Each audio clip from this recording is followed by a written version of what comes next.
ಪಾಪ ಬಡಬಗ್ಗರಿಗೆ ತೊಂದರೆ ಆಗಿದೆ. ಅವರು ಪ್ರತಿ ಬುಧವಾರ ಭಾನುವಾರ ಅಲ್ಲಿ ಮಡ್ಕತಾ ಇದ್ರು ಸಂತೆ. ಈಗ ಕೇಳಿ ಅವರು ಏಕೆ ಹಾಕಿ ಬಂದು ಅವರು ಖಾಲಿ ಮಾಡ್ತಿದ್ದಾರೆ.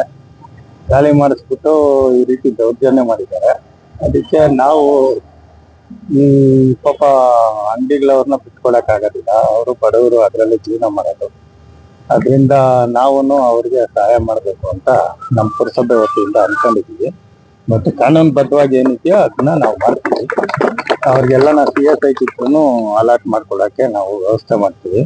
ಇಲ್ಲ ಭಾನುವಾರ ಅವ್ರಿಗೆ ಒಂದ್ ದಿವಸ ಅವಕಾಶ ಮಾಡಿಕೊಟ್ರೆ KDB ಅವ್ರಿಗೂ ಒಳ್ಳೇದು.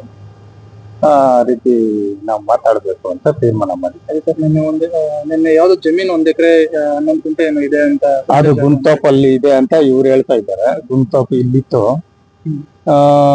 ಅದು ಖಾಲಿ ಇದ್ರೆ ತೊಂದ್ರೆ ಇಲ್ಲ. ಏನಾಗಿದೆ ಅನ್ನೋದು ನೋಡ್ಬೇಕಲ್ಲ. ಅದು KDB ಯಾರಿಗಾನ ಅಲರ್ಟ್ ಮಾಡಿದ್ಯಾ, ಏನಾಗಿದೆ ಅನ್ನೋದು ನೋಡ್ಬೇಕು, ರೆಕಾರ್ಡ್ಗೆ ಎತ್ಬೇಕು.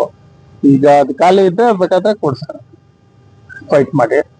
ಈಗ ನಾವು ಈಗ ದೇನಾ ಬ್ಯಾಂಕ್ ಹತ್ರ ಏನೋ ಹೇಳಿದ್ದಾರೆ, ನೋಡೋಣ, ಅಲ್ಲೆಲ್ಲ ಪರಿಶೀಲನೆ ಮಾಡೋಣ. ಎಲ್ಲಿದ್ರು ಜಾಗ ವ್ಯವಸ್ಥೆ ಮಾಡ್ಕೊಡೋದಕ್ಕೆ ಪ್ರಾಮಾಣಿಕವಾದ ಪ್ರಯತ್ನ.